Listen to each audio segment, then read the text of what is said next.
In 1781, in Edgecombe County, North Carolina, a planter named William Kitchen made a decision he thought would cost him nothing.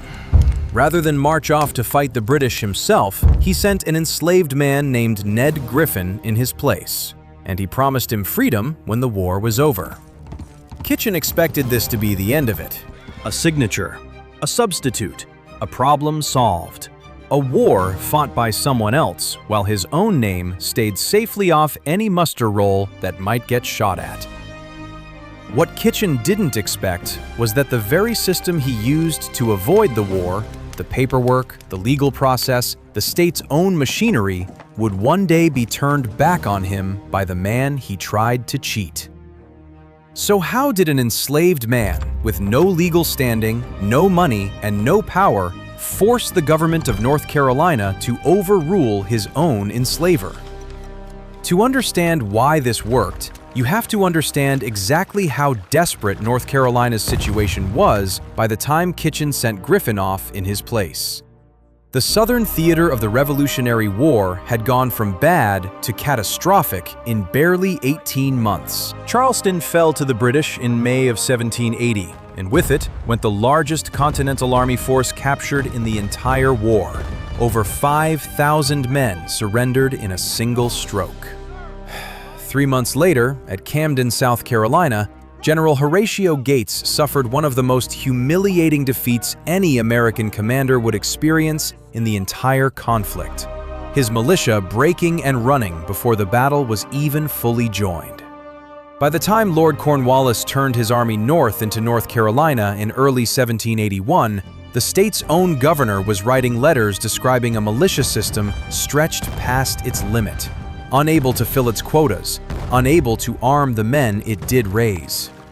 This is the exact climate the substitution law was operating in. North Carolina, like Virginia and Maryland before it, had written into its militia statutes a clause allowing any drafted man to send someone else in his place. On paper, this was meant to be a market transaction between free men, a hired stand-in paid in cash or land. In practice, for planters who owned other human beings, it became something colder and cheaper. Why pay a stranger a bounty to risk his life when you already legally owned a body you could send instead? The promise of freedom cost nothing up front. It didn't come out of a planter's pocket the way a cash bounty would.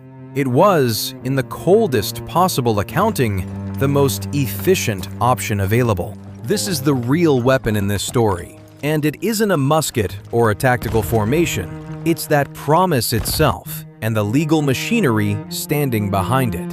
Enslavers across the South had discovered that dangling freedom in front of an enslaved man was often the only way to guarantee he wouldn't simply walk away from the army the moment no one was watching him. A man fighting for his own freedom does not desert. A man fighting only to keep his enslaver comfortable at home has every reason to. So the promise wasn't generosity. It was a control mechanism, engineered to extract loyal service out of someone with every rational reason to run. Ned Griffin took that promise from Kitchen at face value because he had no other option that offered even a chance at freedom. And he served. Not as a hired substitute, drawing wages and enjoying whatever legal protections a free man's contract carried. He served as a man betting his entire future on a verbal agreement with the person who legally owned him, backed by nothing but Kitchen's word and whatever faint hope the law itself might one day intervene. The Revolutionary War in the Carolinas during these years was not fought in tidy formations on open fields. It was a brutal, close-range partisan war, small columns ambushing each other in swamps and pine barrens, homes burned by both sides, neighbor turning on neighbor in a civil war that ran parallel to the larger conflict against the British Crown. Whatever unit Griffin served in, and the surviving record does not give us a clean regimental history to draw from, he would have marched through exactly this landscape.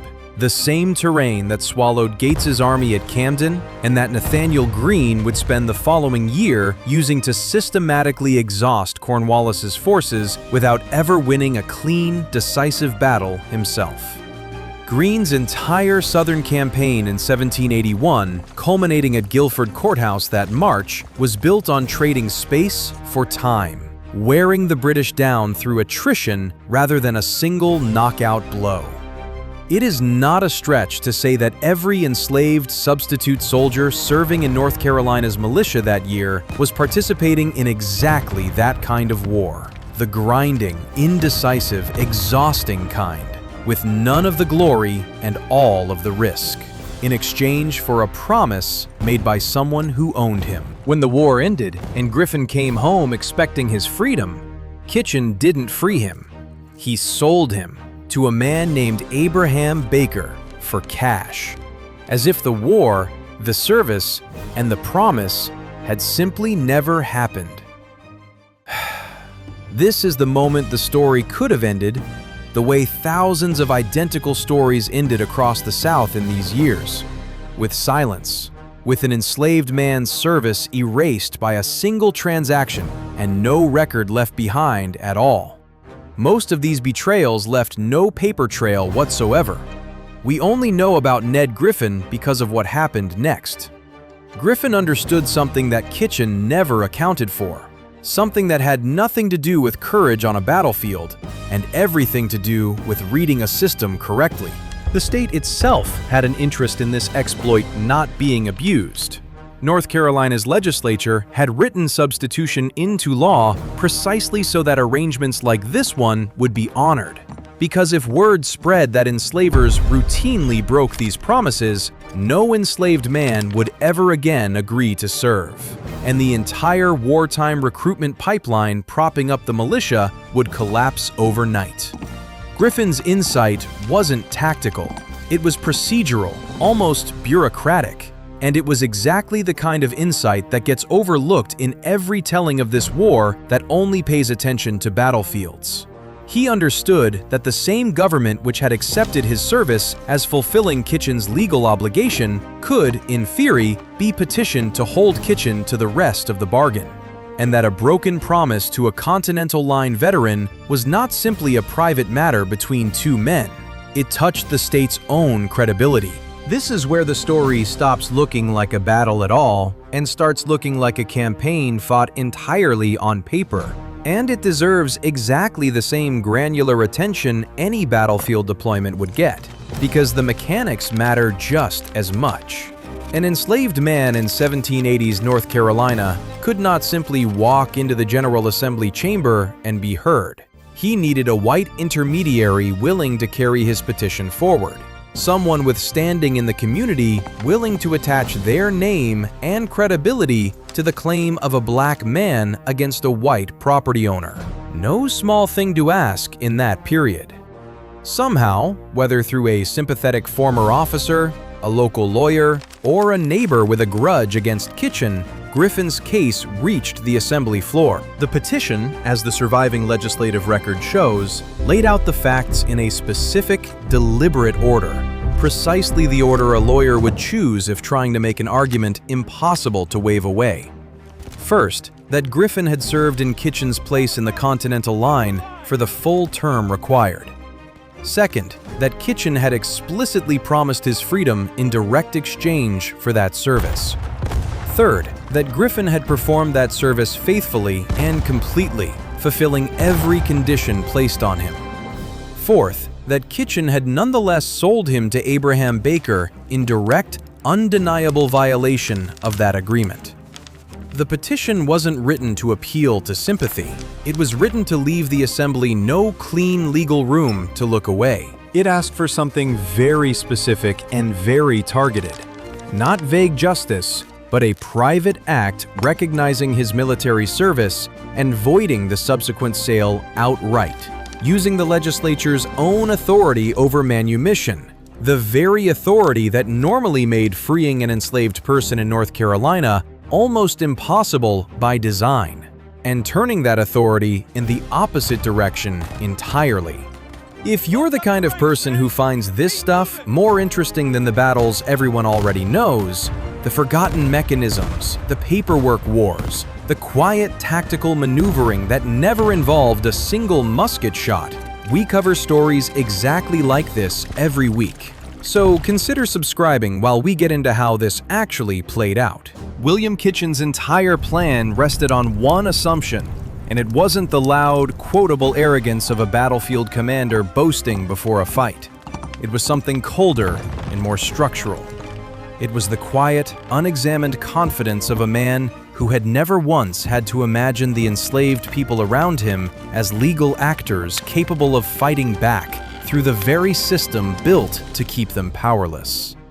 There is no surviving record of Kitchen taunting Griffin, no documented boast, no letter where he gloats about the sale. He didn't need one. His confidence was baked into the assumptions of his entire world.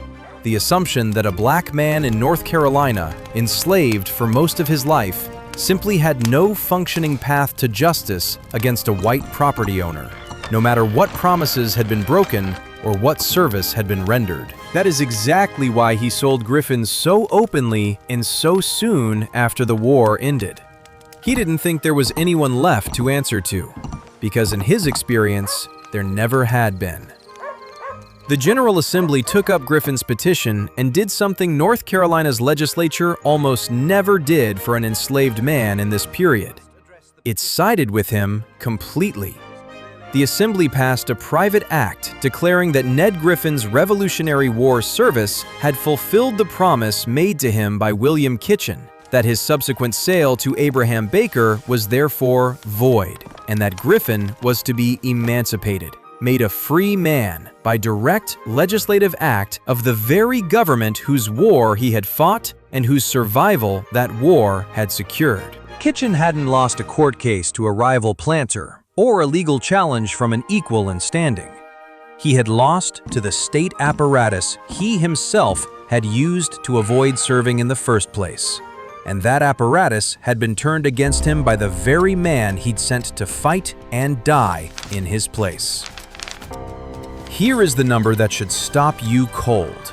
In a slaveholding state where legislative manumission was rare enough that historians studying these records can often name most of the individual cases from the entire era, Ned Griffin stands as one of a documented handful of enslaved Revolutionary War substitutes whose freedom was secured not through a court ruling, not through a change of heart from an enslaver, but through direct legislative override of a completed, paid, entirely legal sale of a human being. Historians who work closely with these records will tell you plainly that this almost never happened. The paperwork, by every reasonable expectation of how this system was designed to function, should not exist. And yet it does, filed away among thousands of routine legislative documents from a session no one else remembers. It is the same basic imbalance you can find nearly 2 centuries later and an ocean away in the post-war disputes that followed colonial soldiers home after both world wars. Men recruited from across various empires with promises of rights or citizenship attached to their service. Governments quietly hoping no one would ever follow up once the fighting stopped and the promises became inconvenient. The parallel holds in the shape of the betrayal, a promise made under wartime pressure and quietly abandoned once that pressure lifted. It breaks down in the response because most of those later veterans never got a legislature to formally reverse the betrayal the way Griffin did. Griffin followed up in the one system available to him, and that system, against every reasonable expectation, actually answered. Ned Griffin's case became one of the small number of citable precedents in North Carolina's fragile body of legislative manumissions tied directly to military service. Proof on paper that the promise for substitution arrangement could occasionally be enforced against an enslaver who had assumed no one would ever make him answer for it. The record of his petition and the Assembly's resulting act survives today among North Carolina's early state legislative records. a handful of pages filed alongside thousands of routine session documents from a war that produced far more famous names and far more famous battles. Those pages quietly outlasted the man who tried to make sure Ned Griffin's service would count for absolutely nothing. The lesson here isn't really about the Revolutionary War at all, not in the way we usually tell that story. It's about what happens when someone with no power learns to read the exact system built to control him closely enough to use it as the instrument of his own release. William Kitchen thought he was making a private, invisible transaction, a quiet sale that would never leave his own county, let alone reach the desks of the men running the state government. He forgot, or never once considered, that the government he had avoided serving was, on paper at least, obligated to remember the promise he'd made in its name. And in this one instance, buried in a stack of session records from a war that gave us far more famous stories, it did. If you're getting something out of stories like this, the ones where the side everyone underestimated turns out to be the side that was actually ready, we cover forgotten weapons and tactical history like this every single week, so it might be worth sticking around for the next one.